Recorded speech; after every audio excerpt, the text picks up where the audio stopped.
Welcome back to the Opperman Report Aftershow, brought to you by Audible.com. You go to audibletrial.com/Opperman Report. Get yourself a free audiobook. Sign up for free, get a free audiobook, blah, blah, blah, do all that kind of stuff. We are here with St. John Hunt, the son of E. Howard Hunt. Super spy, they call him. Bay of Pigs, JFK, Watergate. What else do I have to say? Okay, we're taking calls 702-605-4894, or you could Skype in at ed.opperman. I just saw Josh trying to Skype in, so call back, Josh. Let me ask you quick. I was going to ask, because you know we're going to get all these calls from these JFK. Oh my God, the bickering Bickersons who would like to debate every detail about Shadow Man and oh my God, everything, and Badge Man and all this stuff. How do you deal with that? You know, I just don't. It just doesn't. It's interesting, but it just doesn't consume any of my time. I'm not a JFK conspiracy theorist or even a fan of all the different theories about who may or may not have been involved in his death. You know, I'm only able to discourse what it was it's firsthand knowledge to me, or relates to my father. So I just, you know, I think a lot of it's disinformation, and there's, you know, some truth in some of it, but I don't really read all that stuff or involve myself in that. Well, then what about, because I remember when this, I first heard, you know, and I didn't hear like a headline, but I kind of heard, hey, that one of the JFK assassins that was CIA agent at a deathbed convention, I didn't even make the connection that it was E. Howard Hunt in the beginning, okay? Yeah. How come this wasn't a much bigger splash, and how do people, like, dismiss it now? Well, I don't know that they dismiss it now, but I do know that when it came out, you can generally tell how significant a story is on how little it's reported, if that makes any sense. In other words, the way the media and the powers that be deal with something of significance, like my story, is by not commenting, not giving it any press, because any kind of press or comments you give a story just lends it more more information. It just lends it more certainty, and I think that we find that on many levels these days in terms of the media and the press, which is still controlled by and large by the people that have an interest in continuing the Lee Harvey Oswald lone nut theory, and it's just because of brave folks like yourself and other radio and cable station people, Alex Jones and Jesse Ventura and the dozens of small cable radio shows that I've done. It's because you guys are still not afraid to dig for the truth and to try to get the truth out. And I think that's very commendable. I respect the hell out of you guys. Well, thank you very much. But the only threats you've gotten is from your father's lawyer.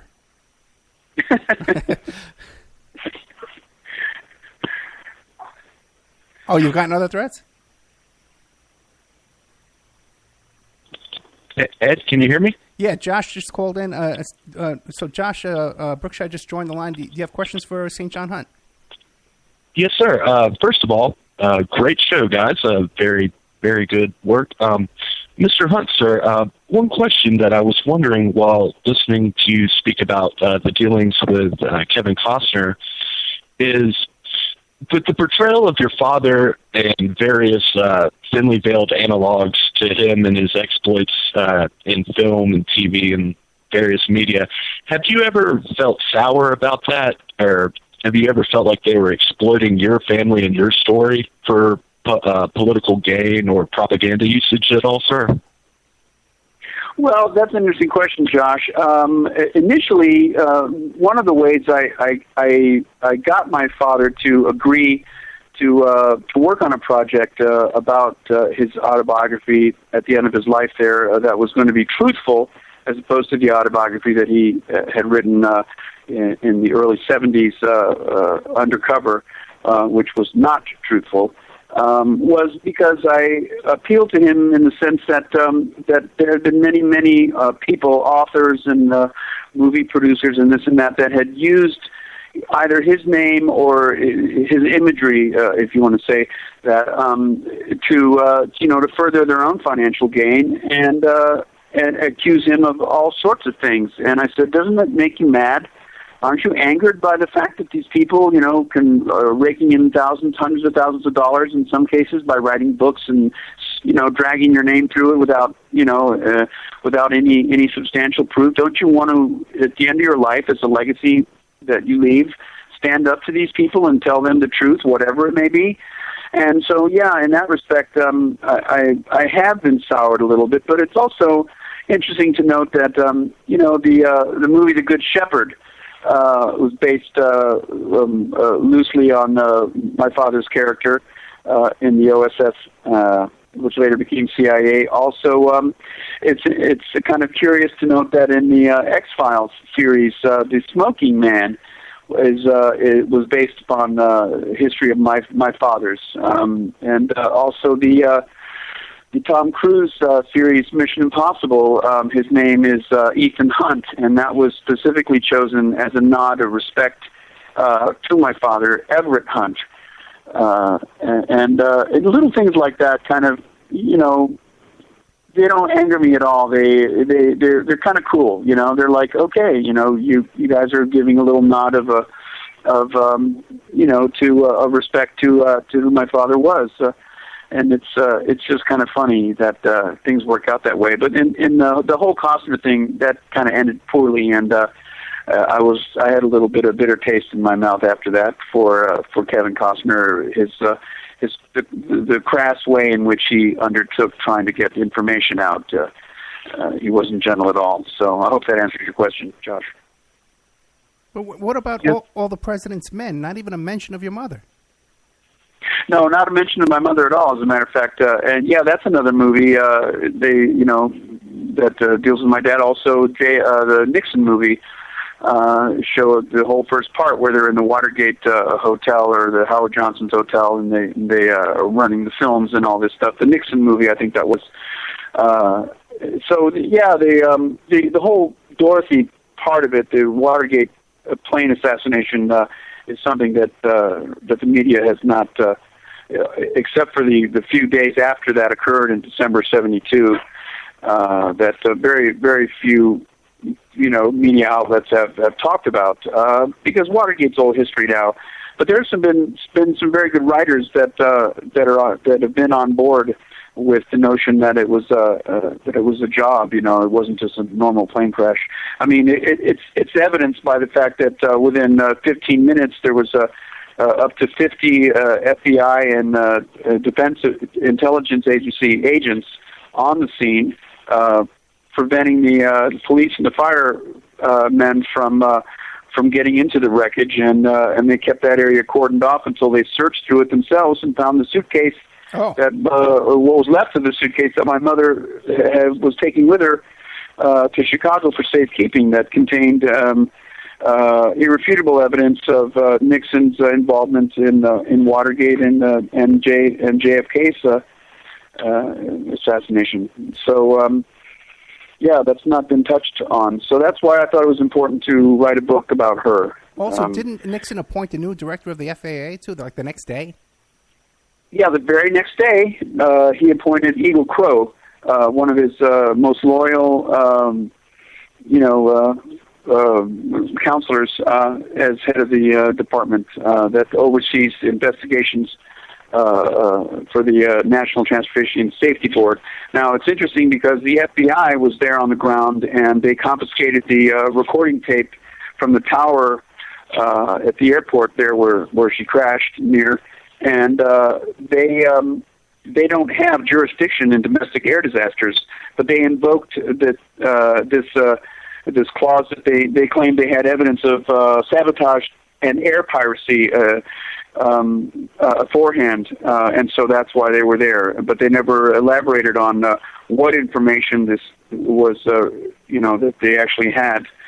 But it's odd that Krogh was appointed Undersecretary of Transportation, and which oversees the NTSB. Also, in March, just 3 months after the crash, Nixon appointed Alexander Butterfield to become administrator of the Federal Aviation Administration.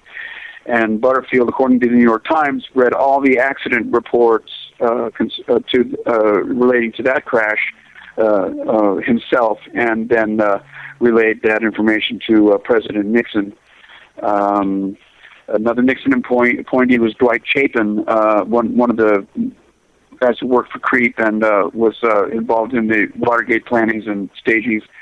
He joined United Airlines as director of market planning shortly after the crash, and he attended every day of the National Transportation and Safety Board hearings regarding that flight, and also reported back to Nixon. So there's just so many instances of beyond coincidence, that would lead any normal thinking person to believe that there was much more to this air crash than normal, pilot error, which is what they said. Josh, any questions? Yes, Ed. Thank you. Sorry, Mr. Hunt. You were speaking earlier about your father's involvement with people with the Iranian Revolution and various overthrows of foreign elected officials. I was wondering, did your father ever mention, even in passing, any people that he knew that were involved in the assassination of Patrice Lumumba at all, sir? Well, as a matter of fact, he worked with the people that were involved in the assassination of Lumumba were part of the Operation 40 group, which was a group handpicked by my father and others to perform liquidations, executive action, or wet ops, as they're called now, on foreign dignitaries around the world, and Lumumba was definitely one of them. But this cadre of operatives contained people that were very close to my dad: Frank Sturgis, Felix Rodriguez, Tosh Plumlee, just to name a few. And so, whether or not my dad had direct connection to that particular assassination, because he was more involved in the continuing assassination plots against Fidel Castro, which went on into the early 70s, actually. So he definitely was, aware of those type of things, and knew many of the people that were involved in Operation 40. And as a matter of fact, that's one of the things that Nixon feared most from my father, because Nixon, when he was vice president in during Eisenhower's presidency, gave the green light on these assassination attempts against Castro, and had met my dad in Uruguay in the early mid-50s. They had lunch together, and so he knew my father personally, knew his reputation, and that's why he wanted my father on board to head any special investigations, private investigations unit that he eventually established in the White House, known as the Plumbers. So he was... Nixon feared my father because of that, because of the fact that my father could show that Nixon was the green lighting officer in the White House to okay the illegal plans to kill Fidel Castro, with using the mafia as fall guys for that. Well, let me ask you this then: if Nixon was down with your father, and he was down with these payoffs for sure, and your mom was making the payoffs, it had to be Nixon who was involved in killing your mother. What changed? Well, for one thing, all of Nixon's top advisors, Ehrlichman, Haldeman, Dean, and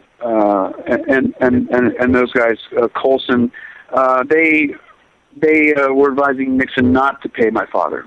So every time there was supposed to be another cash payoff, it got delayed sometimes weeks and sometimes longer, and that put my father in a very difficult position. So once the cat was out of the bag, so to say, and Nixon was in the spotlight, the payoffs had to stop. And what was there left to do? How could they force my father to not come out with information that surely would have impeached Nixon in a heartbeat? And the way to do that was to show strength by having my mother killed, and then, as my father told me years later, to put the children next in line for death. And that's what he. And a week after my mother was dead, he pled guilty and kept his mouth shut after that for the rest of his life, basically. So me. Oh, boy. So I came on, stirred up all this stuff. We're joined by another caller, area code 623. You're on with St. John Hunt. Yeah, Ed, this is your old friend Bob calling from Phoenix. Hey. And how you doing? Good. Excellent Hi, show, Bob. St. John, and Thank you, sir. I thank you for your courage of stepping forward. Now, I have a question that I got out of the Guardian in England, in which it says that Castro was, in fact, a CIA agent that was organized really under the auspices of the Rockefellers. And there were three individuals that helped to organize that, and one of them was your father. Did you hear anything about that? This is the Moa Bay Mining Company. Huh. No, I honestly have to tell you, sir, that I've not heard of that. And again, I have to say, straightforwardly that I try not to opinionate on things that I don't know for certain. Sometimes my conversation will stray into areas that I've learned through reading or inquiring information from other people that were involved. But I try really to stay on the points that I personally know. And so you're asking me if I personally heard from my father any mention of this of the question that you brought up, and I'm sorry that I have to say no, I don't, and leave it at that. Well, I'd like to say this. That's a great idea, St. John, because as a first-hand witness, you want to stick to what you know as a first-hand witness. Otherwise, you're being infiltrated. You know what I mean? And you're being Yeah, that's true. I mean, I'm not trying to make a career out of, solving the JFK murder or knowing everything about Watergate or JFK or the C.I.A., and I tried to not let it consume my life. So I really only do a few interviews a year, and I just recently lectured at the Dallas JFK conference, and we'll probably do it again this year. But I just really limit my activity in that area to a few choice things a year. And this interview on your show has been really good. Thank you. You really asked a lot of questions more on a personal level than any other interviewer up until you. And I really appreciate that. You really put it. You've been able to engage me in a way where I'm talking about political history, but on a level that shows and I'm able to tell my personal involvement in that and how it affected me and or my family and that sort of thing. And that's been a rare occasion. I don't think it's ever happened before. So you're good, and I appreciate what you've done. Thank you very much. Because I've listened to some of your other interviews, and people want to talk about the name of the Corsican who shot a gun. Who gives a damn? This guy was the son of E. Howard Hunt. You know what I mean? We got the real guy here. Yeah. But I'd say something else. Yeah, you're welcome. All those things are important, and of course, my dad, in his handwritten notes to me about the chain of command in the JFK assassination.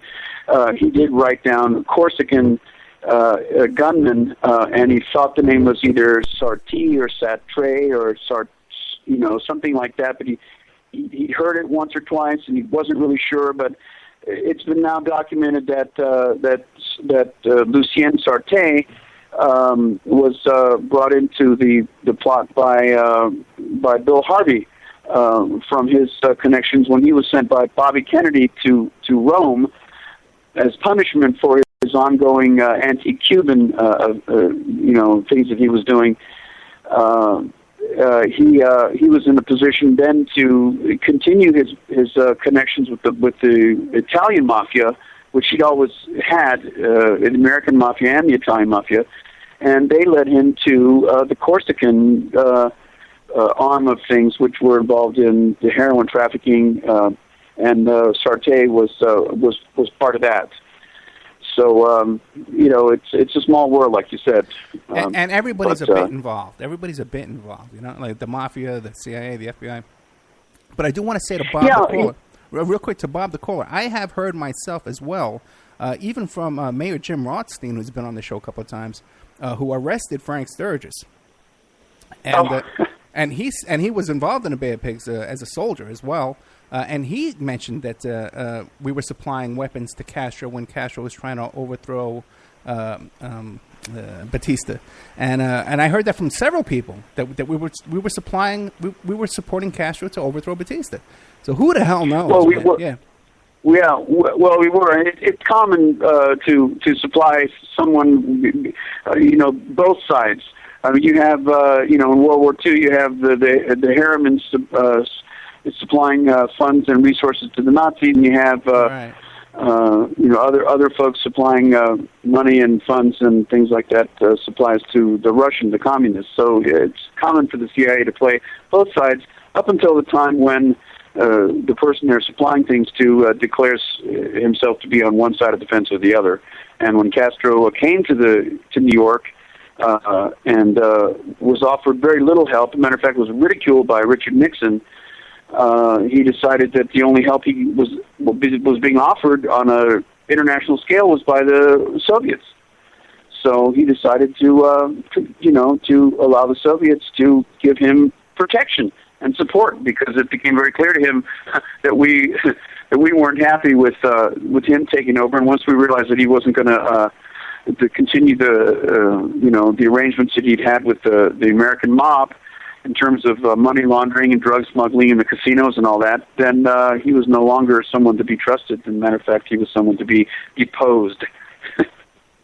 Well, the reason that I mentioned that is it kind of proves the point that even with your father at that high level, in the intelligence field, I've always been told that everything is compartmentalized.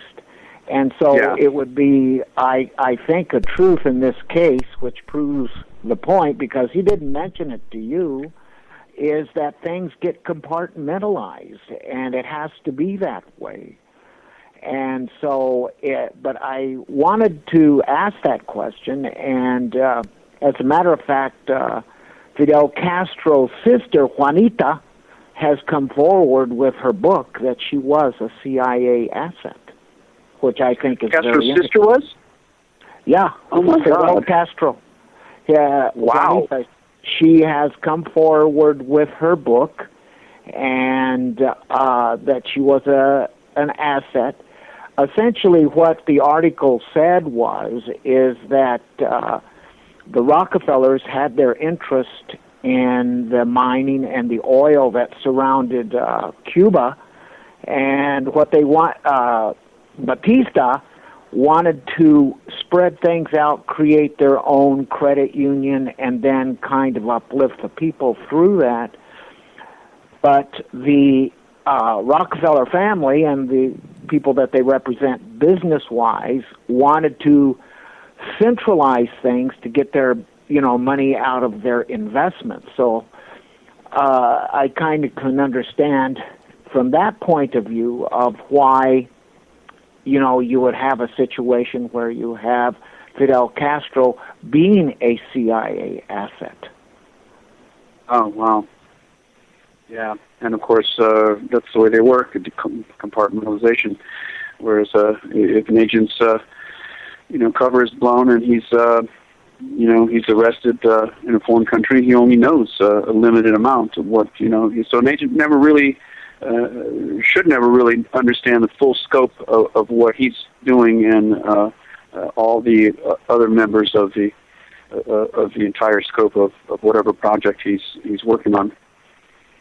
And one of my father's introductions to one of his books says that the best agent is one that works for all sides and none at the same time. So that's a beautiful statement, and I think that sums it up right there. He works for all of them but belongs to none. Well, I'll get off the phone now and give somebody else a chance. Thanks, Ed. Thank you, St. John. Thank you, Bob. Okay, thank you. So how about you, Josh? Any more questions? Yes, Ed. It's sort of on par with my first question. Mr. Hunt, sir, with your involvement with the conferences and by virtue of your name alone, do you ever get sick of the more pie-in-the-sky conspiracy theories or being maligned based on the fact that your family was involved with the intelligence services? Because I think a lot of people do forget that you're just a person. Your father was just a man doing a job. Do you ever have any ill will towards that side of, let's call it the movement or whatever, sir? Yeah, no, not really. It's I don't have any ill will towards anybody. I have been fielded some pretty bizarre questions like, do I know where JFK's brain is, and stuff like that. But all in all, people are very respectful and they're very supportive. I've only done two of these conferences. I did a small one in San Francisco a couple of years ago, and I just keep it real personal. I had written out 7 pages of notes, but when I got up to the podium, I just folded the notes up and put them in my pocket, and I just talked like I'm doing now, like a normal person. I'm just saying, my life's been pretty weird. And I've been, for some reason, I've been next to this man, that was my father, that's been involved in all this crazy stuff. And the only way I can tell it is by telling it like I am now. And people they like that relaxed sort of. I don't have a lot of facts. I don't have a big PowerPoint display, that I'm clicking on and all this stuff, just hammering facts and facts and facts. I come at it from a totally different point of view, and I've gotten very, very good receptions from people. They really enjoy seeing the human side of it, and that's really what, in the long run, what I want to work on is a book that shows what the cost of being next to people that are involved in these kind of political assassinations and domestic assassinations and all this kind of stuff. I mean, the cost to the families and the children has never been talked about. I mean, kids have to grow up like Frank Sturgis's kids, Oswald's daughters. I mean, how has it affected them? I mean, it affected me. I abused drugs for many years. And I think, in the long run, after I got clean, many years ago, I realized that it was a way of just kind of coping with, all these accusations. Oh, my father was, hitman, killed JFK, or he did this, or he did that. And I know that there's other children of assassins out there that have had hard lives because of it. And I want to document that and show the world that there's a whole collateral damage that's not being talked about with people involved in the intelligence services. And I think that's important to bring out, and it's a human story. I know I, for one, would certainly very much appreciate a book such as that to be written. God bless you for your courage, sir, and thank you, Ed, for letting me call in, man. I miss talking to you, brother. Yeah, I'm gonna hop off the line. I just got off work, so you guys have a wonderful evening. Bless you guys. No, thank you very much. Nice talking to you, Josh. Take care of yourself. Thank you, Mr. Hunt. Thank you, Ed. Talk to y'all later. You know, St. John, all right, bye-bye. It's interesting what you're talking about, because just last week we had on a survivor of Jonestown. Oh, God. Right. And it's the same thing. People don't know about... They know the big story, and they want to hear the details of the story, the conspiracy theories and stuff like that. But what about the person, you know? Yeah. Like, what was your fun time on the bus with Jim Jones, you know, stuff like that. And it's interesting, too, that Mark Lane came up in that story as well. What do you make of Mark Lane? Gosh, Mark Lane, I hold Mark Lane up to a pretty high standard. He certainly is an original. I mean, he's one of the earliest ones to question and to go after the Warren Commission viciously, and I have to give him a tremendous amount of credit for that. He was, of course, he was friends with the Kennedys, and in his work with the American Civil Liberties Union, you know, he worked tirelessly for the rights of those not as fortunate as upper white, you know, class of folks. And you know, of course, he and my father had a war. They had a war going on, you know, for many years, and it eventually ended. You know, with Mark, you know, showing that my father had no alibi for JF the November 22nd, and so we have kind of. I mean, Mark and I have spoken a few times, and you know, we have respect for each other, but we also acknowledge that we're kind of tied to this little piece of history. He being the aggressor, the inquisitor, and me being you know, what's left of my father's legacy. So it's interesting. I think he's a good guy. I really do. I don't support all of his CIA killed Kennedy theory. But he got a lot right. I think he got a lot of things right. Okay, we're joined by caller 918. Hi. Hi. There's someone in the chat room was asking, did anyone try to recruit you to follow in your father's footsteps? Did you think about taking the PACE exam for the CIA? And I wanted to know about Jack Ruby's family, if you knew the extended family yet. Jack Ruby. I'm sorry, what's the question exactly? First of all, did anybody try to recruit you to join the CIA and work for the CIA? Oh, goodness, no. I was not recruitment material. I was I was a poor student and had long hair and demonstrated against the war in Vietnam, so I was not CIA material. And are you in touch with any of Jack Ruby's extended family? The Rubenstein No, family. I would like to know that he has extended family because I'm formulating this idea for this book about the children of assassins or people related to assassinations and the collateral damage it's caused them in their lives and how they've had to deal with it, how they've coped with it or not coped with it, and what it's meant for them to be the son or daughter or you know, a nephew of someone involved in a dramatic historical event like that. So that's an interesting person. Well, I know his uncle. I was engaged to his cousin. Oh, really? It's an interesting family. It's a very interesting family. Well, let me ask you, St. John, what other relatives of Hitman are you in touch with that would be that you want to do this book?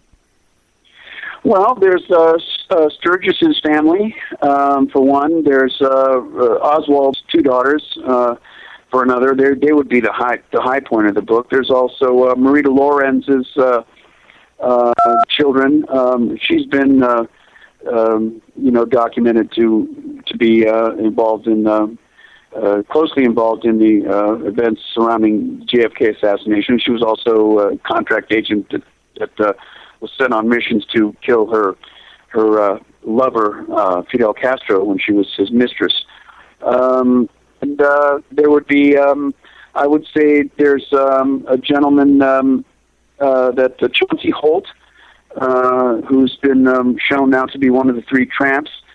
His daughter, I'm in touch with, and she's got quite a story to tell about finding out about her father and his involvement in CIA, and then his ultimate arrest in Dallas on the day of the assassination, and what that's, you know, created in her life. So there's a lot of I think there's a lot of us out there. We're just pretty hidden, and we don't often have a chance to talk about it. But the few people, the ones I've mentioned, other than the Oswald sisters, have all had a positive response to my inquiries about would they be willing to talk to me about the effect that their dad has had on their lives. Well, what's the story with Sturgis's kids? Because Sturgis was a pretty intense guy. Yeah. His nephew actually, Scott Kaiser, is a friend of mine, and his father, the senior Kaiser, was a CIA contract agent that worked closely with Frank on a number of things, including a plot to kill Nixon. And Scott's had a life a little similar to mine, one where he's self-medicating in his earlier years in his 20s to try to get his head around. His father was murdered. I don't know if anybody knows that, but it's the subject of a book Scott finally was able to write after Freedom of Information Acts came through with information regarding his father and his role in the Cuban exile community as he was. And Scott's a great guy. He's got a lot of things to say. Wait, that's so Frank Sturgis's son? Not Sturgis's son, Scott Kaiser. Kaiser's son, Edwin Kaiser, who was closely related by family to Frank Sturgis. Okay. He called Frank Sturgis his uncle, okay. Uncle Frank. And so, in the Cuban community, as you well know, being Cuban yourself, families are large and tightly knit. Edwin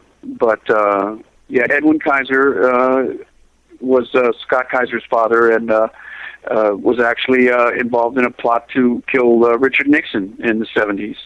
So that's an interesting story in itself. Oh, yeah, get me his contact info. You might want to have on your show. Yeah, bring him on the show. I'll get him on here right away, man. Let's get him on tonight. Yeah. That's great. That's great, man. Yeah. I'll send him an email with your contact information on it. Thank you very much. Thank you. So 918. I have one sure. final question, if I may. Yeah. The Shah of Iran, did your father have anything to do with the politics over there? I happen to know some of that family, too. It's an interesting family. Oh, wow. Well, you know some pretty interesting people. Yeah, one of the first jobs my father had was to be involved in the deposing of the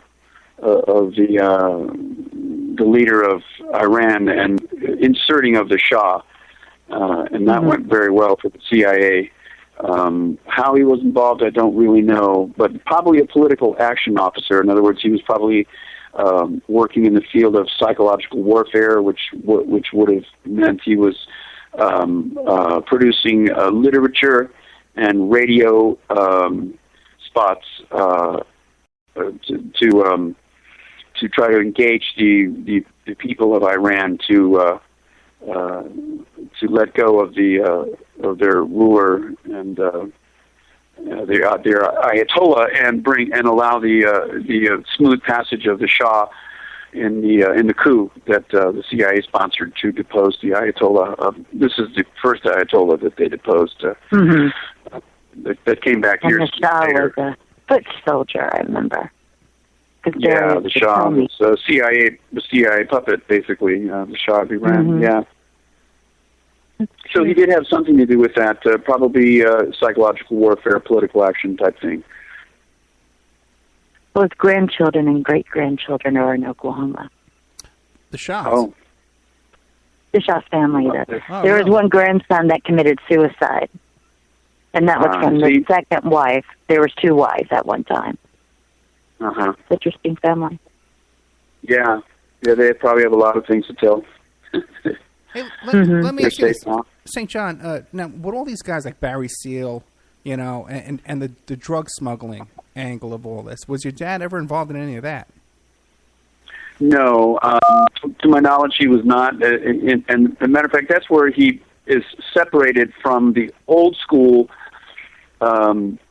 OSS-based CIA guys to this newer brand of CIA agents that came in sort of like a generational thing. And my father's generation of OSS and CIA operatives was very much old school, and they didn't. He wasn't involved in any kind of drug smuggling. Although on a much higher level, other people in American politics were involved in drug smuggling as a means of financing CIA activities. Yeah. But my dad wasn't involved with those things. What about Operation Phoenix? Anything with that? Operation what? Phoenix in Vietnam? Yeah. Well, only to the extent that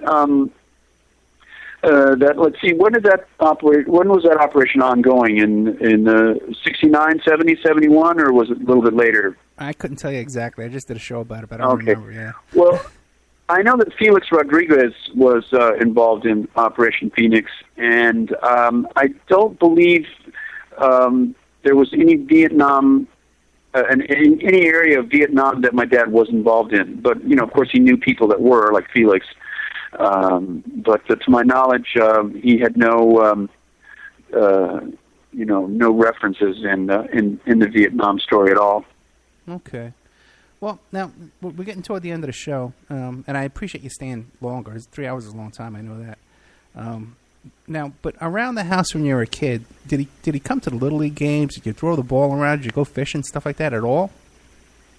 No, there was none of that. There was none of that.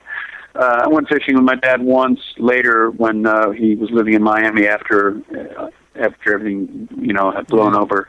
But we didn't really have, our relationship. There are some real wonderful things about our relationship. He was very supportive in my music. I'm a musician. I'm writing songs since I was 9, and I've had a strong involvement in music and bands and songwriting and performance ever since then. And he was a very talented musician in his own right. He played first line trumpet in jazz bands during his college years, and was a fabulous piano player. He had a perfect pitch ear, and he gave me a lot of good history in jazz and the big band swing era and the bossa nova era after that, and really was a profound influence on my musical knowledge and my musical tastes.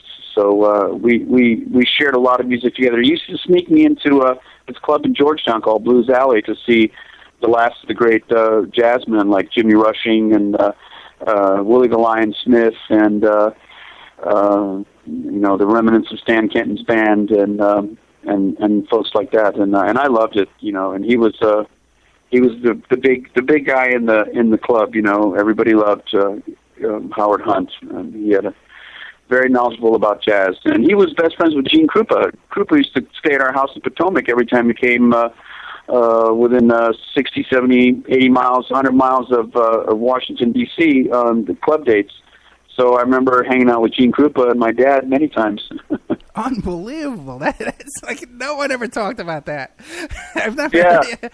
Who would know, about that about your dad? Yeah. Oh my God. Yeah, he and Gene were real good friends, and I came to know Gene Krupa, as much as a 14-year-old can. Yeah. But he seemed like a very, very warm, cheerful, and genuine person, and a fabulous drummer. We went to all his shows when he played in Georgetown. Every single night, my dad and I would go down there. So my dad was really cool in a lot of ways like that. Yeah, I bet. So yeah. What do you want to leave us with, man? The whole story here, the whole St. John Hunt story. And sum it up for us, man. Just that my whole point, my ultimate desire is not only to shed light on these historical incidences in American political history, but also to start bringing in the awareness of the collateral damage that it causes families on a human level. And in my book Bond of Secrecy, I show that in the great difficulties that my father and I had in coming out with the JFK information. And then in my next book out in the fall, Dorothy, it continues in that realm. I'm supplying historical information about the Nixon White House and the blackmailing scheme and all these different things, and her life as an agent for the OSS in Shanghai and in India, and tracking Nazi gold and stolen art objects across Europe. But to also tell the human side of her life, being married to my father and being my mother, and what it ultimately cost her, which was her life. And the Step family, they don't want to get involved in any kind of revealing anything about this historical nothing. No, they could absolutely care less. Okay. All right, so tell people where we can find you and any upcoming appearances you have, your website and stuff like that. Yeah, I'm just going to be in New Orleans. I don't know where or when yet, but in October for a Lee Harvey Oswald celebration, and then probably in Dallas in November for a JFK conference in either Dallas or Arlington nearby. Other than that, I keep a low profile. I'm working on a book with Roger Stone on the Bush crime family, and that's about it. Okay, and your website is stjohnhunt.com? Hunt.com. Okay. Yep. All right, brother. Thank you so much for coming on, my friend. I can't thank you enough. The book is Bond of Secrecy. The Bond of Secrecy. And you can find that link on Amazon.com, link on the OperamanReport.com. Thank you so much. As soon as this next book is coming out, you let me know, and we'll come right back on. I will let you know. Okay, thanks a lot. Thank you, sir. You take care of yourself. Good night. All right, bye-bye. That was St. John Hunt, author of The Bond of Secrecy, about his dad, E. Howard Hunt. So much to relate to with this guy, about how he saw the poster, the same poster I saw. You know what I mean? And that's how we found out about his dad. That's how I found out about his dad. So it just blows my mind. Just want to give you some notes here because we're down to the end of the show here. Did a huge show about Courtney Love, Kurt Cobain this week. We recorded it. It's in the members section. You could find it on OperamanReport.com in the members section. This is a huge show. Okay, we talk about the CIA tonight with E. Howard Hunt and all these people like that, Frank Sturgis. Hank Harrison reveals on the show that a couple of his best friends were CIA agents when he was in Ireland. And these adult buddies of his dated his daughter, Courtney. So Courtney was dating CIA agents in her teen years. He also reveals, because we brought up about how Courtney was on the Jeffrey Epstein plane with this whole case about Jeffrey Epstein. And you can look at my archives, all the stories I've done about Jeffrey Epstein. He was a convicted sex offender down in Palm Beach, Florida. Used all his political clout and millions and billions of dollars to kind of skate away free from all that. Without the kind of charges and punishment that he should have received. But Courtney Love was on his plane. And when I mentioned this to Hank Harrison, he says, oh, yeah, Courtney Love was involved in procuring prostitutes and male escorts and underage child sex victims, for parties and all kind of stuff like that. So he gave us a lot of revelations that have not been heard before about Courtney Love. Connections to CIA, connections to underage pedophilia, which has not been discussed anywhere before. And it came out this week. We recorded a show with Hank Harrison. It's available on the members section on OperamanReport.com. So check that out. Also, this Sunday night, I'm going to be doing a live show, 6 p.m. With it's going to be about that prison escape in upstate New York, Dannemora prison there, in Dannemora, New York.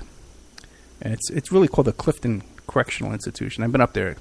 Actually, I interviewed a witness up there back in way back in the early 80s. I had to drive all the way up there and go through that whole process to take a witness statement. I was young.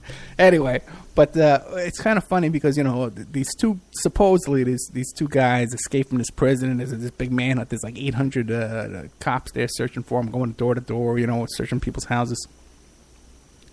And they're doing a news report about it on Greta Van Susteren.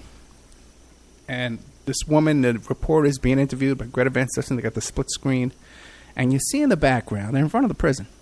You see in the background, a guy comes walking across the screen and walks behind the reporter, and he's carrying a red bag. He walks up to the prison wall. A rope comes down. He ties the rope to the red bag, and the rope goes over into the prison. This is on live TV. Now, the guest I have coming on Sunday night to discuss this prison and what goes on in this prison is the girlfriend or the wife of someone who's a prisoner in that prison, has a lawsuit against the prison because he was beaten half to a pulp.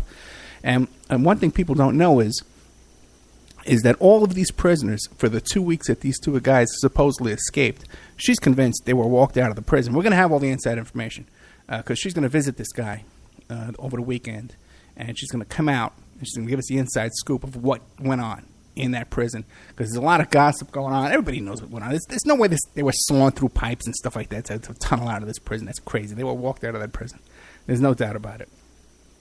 So we're going to get the facts on this, and we're going to do a show on that live, 6 p.m. Sunday night. It'll be live on Spreaker.com. It'll be live on TuneIn.com. And any of these stations want to pick it up. Any stations listen tonight, the owners hear me talking and want to pick up the show, you can have it. So that's coming up this Sunday night. Next week, big show, guys. Dave McGowan is coming on next week. Okay? He's going to come on a show. He just did chemotherapy this week, which is why he couldn't be on tonight. But he's going to be coming on next week. And he's going to tell us what's going on with his health. We're going to ask the listeners to love bomb Dave McGowan and help him, because he can't work during this time. Even his brother can't work, and his mother. They're all, trying to support him and up all night trying to help him out. So we're going to ask for you to really love bomb and send donations. You can find his website is Center for an Informed America. And I'm going to be asking for donations. Buy his book, Weird Scenes Inside the Canyon, Program to Kill, and Understanding the F Word. And the F word is fascism. And these are things that Dave's been speaking out against and working on his whole life. And he's one of us, and one of us is in trouble. So we all have to come together and help him. Okay? And that's next week, 5 p.m. Pacific Standard Time on all the stations. Talk Superstation, Wolf Spirit Radio, PSN, awakeradio.us, awakeradio.uk. And then it'll be replayed throughout the week on all the stations, Late Night in the Midlands, and Para X Radio Saturday night. Penny Entertainment on Blog Talk Radio. Oh, my goodness. So that's what we have coming up. We have coming up also, too, a survivor from Waco. We have coming up, oh, my God. It's a story about the burglars who broke into the FBI headquarters and got all the evidence about the COINTEL program. That's coming up. Oh, boy, there's so much coming up I can't even keep track of it. And in the member section, we have another Paul is Dead show coming up. And then we have a West Memphis 3 show I'm working on. And also another one that involves, again, I can't even talk about it because stuff happens. When we talk about stuff, we had a lot of pushback going on here lately. By the way, too, if you're not a member of the member section, please join. You get these shows, and it helps support the live shows we do. But also, too, we don't get any, the donations stopped altogether ever since we started doing the member section. So I guess it's the same people that were donating that are now members. So it kind of hurts, and we do need those donations. And if you can, if you want to sponsor, the show is growing like crazy. It's not even funny. I haven't even put on any new stations lately, and the downloads on Spreaker and YouTube are just like tripled every day. So we're just picking up like crazy. So I want to say goodnight to awakeradio.us and awakeradio.uk. All you guys over there in Ireland and Scotland, and JP over there at the Wolf Spirit, and all you guys, thank you so much for carrying the show every week, and all the good work you do out there. I'm going to be dropping you in about 30 seconds. OppermanReport.com. Check out the member section. We got a show about the Phoenix program. Got a show about, oh my goodness, the UK phone hacking scandal, or the Rupert Murdoch and all that stuff like that. Just did a show about with Hank Harrison and Courtney Love. So we'll see you next week. Thank you all for joining the show. God bless you all. Good night. I stop. Just start. We're still on. We're still on. I'm still saying good night. Good night. Good night, folks. Oh, God. There we go. Good night. Okay. Now it's just over here on Spreaker. I'm going to say good night to you guys. I love you all. My loyal fans and listeners. Oh, wait. Got a message here from Josh. Maybe he wants to call in and say something. Josh Brookshire wants to add another 2 cents. Let's see what he wants to say. Oh, I can't find it. Can't find it. So I'm going to go to bed. Guys, thank you so much. We love you.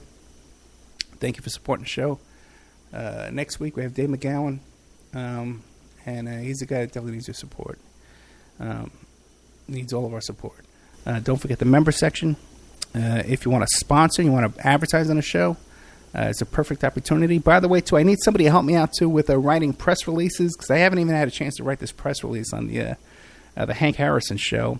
And once I do, that's going to be huge, because the stuff he revealed in this thing, the headline itself is huge, but I have no one to write the thing for me, the press release, and get that out this week. So if you want to help out with that kind of stuff, if you want to volunteer and be a producer on the show, I can always use your help. Thank you very much. All right, good night. I'll see you all next week with Dave McGowan and more after that.